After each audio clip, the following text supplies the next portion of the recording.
Sarah, why are you calling so late? Our daughter should be sleeping with me. That's what Karen, my daughter-in-law, yelled when I called to ask about my granddaughter Mary. The thing is, Mary is right next to me. It's past midnight, and it's snowing outside. Yet 7-year-old Mary arrived at my house barefoot and without shoes. What's wrong? Granny, I'm cold. Mary is shivering, her feet a painful shade of red. I quickly embrace Mary and bring her inside to warm her up in a bath. During that time, I had called Karen. I was stunned by Karen's unexpected response when I suddenly heard a voice I couldn't believe. I'm Sarah, 58 years old. I've been living alone since my husband passed away 3 years ago and manage the apartment complex we used to run together. I have one son, Brian, who married Karen 8 years ago, and they have Mary, who just started elementary school this year. Brian's family lives just a 10-minute drive from my house, and they would often visit me, driven over by Brian.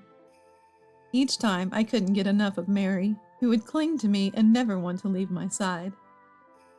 6 months ago, Brian was assigned overseas for a year. Because of Mary's schooling, he decided to go alone. Being a family man, I supported Brian's decision. However, the moment Brian left the country, Karen, who used to visit frequently, disappeared. One evening, feeling lonely without seeing Mary, I happened to pass by Brian's house. There, I spotted Mary, playing alone in the yard, still wearing her school bag. Are you alone? Where's Mom? Mom's at work, so I can't go inside.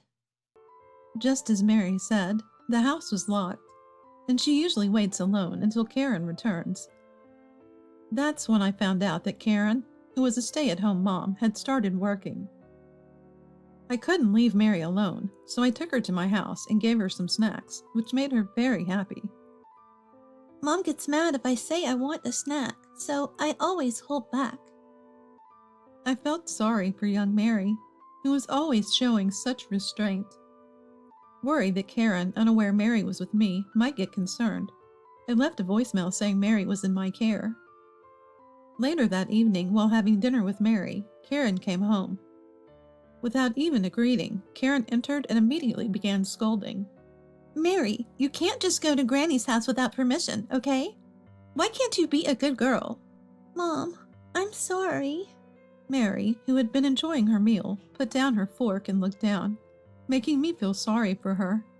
Don't blame Mary. I'm the one who brought her. I shouldn't have brought her without asking. Can we stop this? Doesn't this make me look like a bad mom? No, it doesn't. But if you're going to start working, you could have told me. I can look after Mary. With that, Karen's attitude changed abruptly. Really? Thank you. This is a big help. Yes, of course. Yay, I get to eat Granny's delicious food. Seeing Mary so joyful made me happy, but Karen's stern look when Mary complimented my cooking worried me. From the next day, Mary started coming straight to my house when Karen was at work. And when Karen came to pick up Mary after work, she began eating dinner here without any hesitation. Ugh, this tastes bland and unappetizing. Mary, you don't have to force yourself to eat. Granny's food is delicious. She didn't just heat it up in the microwave like Mom. That's amazing. Mary, don't say unnecessary things. Mom is busy, unlike Granny. Let's go home. Karen left without making any eye contact, clearly in a bad mood. Mary pulled on my shirt and seemed to want to say something. What's wrong? What's wrong, Granny? Why is my mom so mad? Is it my fault? I hugged Mary, who had tear-filled eyes. No, it's not. Granny knows you're a good girl. Yeah, thanks. I'll come again. Mary waved goodbye with a big smile. From outside, I heard Karen yelling, hurrying Mary along, making me even more worried about her. From then on, Karen started dropping Mary off even on her days off, saying, I can't relax with Mary around. She even started palming off Mary's school events on me. Karen, I can't attend the parent-teacher meeting next week. I have a community gathering. I'm sorry. Do you not find Mary cute, Sarah? Don't tell me you're prioritizing your own matters. Though I was annoyed at Karen's tone, I decided to skip the community gathering and attend Mary's event. And still, not a single word of thanks from Karen. So it happened one day. In the middle of a snowy night, the front doorbell rang. When I opened the door, there stood Mary, barefoot. Stunned, I asked her what had happened, but all she said was, I can't talk about it, or Mom will get mad. It's okay now. You must be cold. Let's warm you up. Mary, shivering, nodded, and I quickly bathed her and called Karen. I'm sorry to call so late, but it's about Mary. Karen cut me off with an irritated voice. Mary is sleeping next to me. Calling past 1 a.m. is incredibly rude. I have work tomorrow, so I'm hanging up. She tried to hang up, but it seemed like the call didn't disconnect. Just as I was about to end the call, I heard Karen's voice through the phone. Sorry about this. Sarah is just too noisy. It's driving me insane. You have it tough too, huh? Yeah, I do. I wish Sarah and Mary would just go away like Brian did on his solo assignment. Then I could be with you all the time. Why not divorce him and become my wife?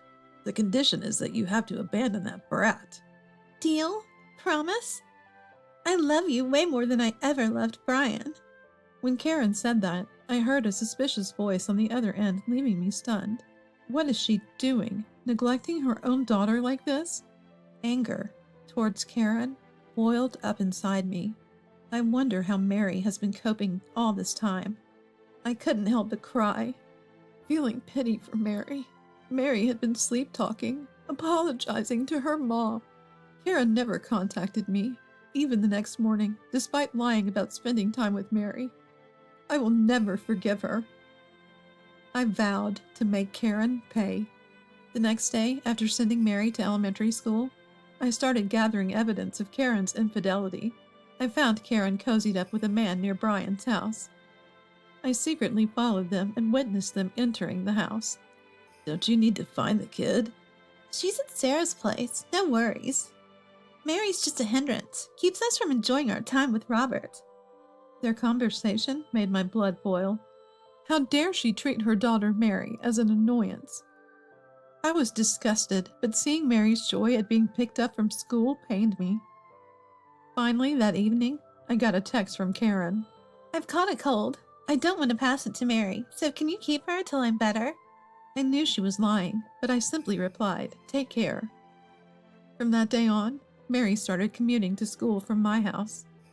3 days later, after Mary went to school, I entered Brian's house. I saw a man's coat at the entrance. I peeked through the slightly ajar bedroom door, and, as I suspected, Karen and her lover were in the bed. I started recording with my mobile phone. They didn't notice me, so I stomped over, glaring. When our eyes met, Karen screamed and hastily covered herself with the sheets. Who is this woman? Sarah! What? Nice to meet you. It seems my Karen has been relying on you quite a bit, hasn't she? Faced with an unavoidable situation, he stays silent. What are you two doing? Still standing there like that? As soon as they say this, the two of them hurriedly get dressed. Sarah, please don't tell Brian about this. Oh, why not? You're planning to leave Brian and abandon Mary to be with this guy, aren't you? I never said that. Playing dumb won't help you. I even have evidence.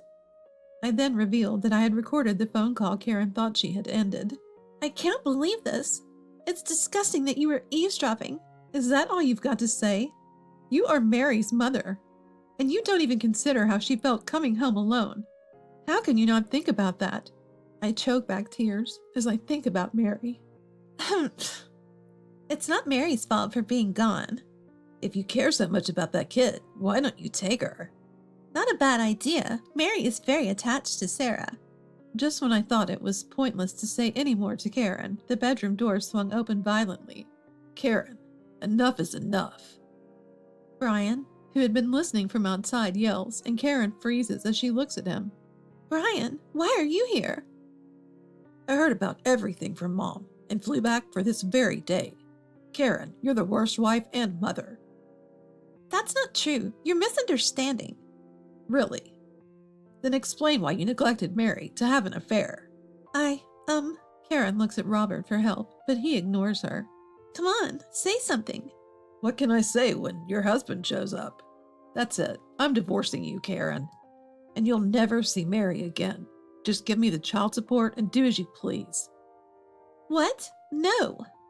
If that's the case, I'll take Mary. In this situation, I couldn't help but confront Karen. Karen, you don't even have a job. How are you going to raise Mary? At this, Karen begins to stammer, looking for an excuse. You quit your job to spend time with your affair, didn't you? Karen doesn't respond, but looks at Robert, who is about to leave, but is stopped by Brian. Running away when you're also responsible? Show me your ID now. Robert reluctantly hands over his license under Brian's piercing gaze. I capture it on camera, hand it back to Robert, and he rushes out. Wait, don't leave me.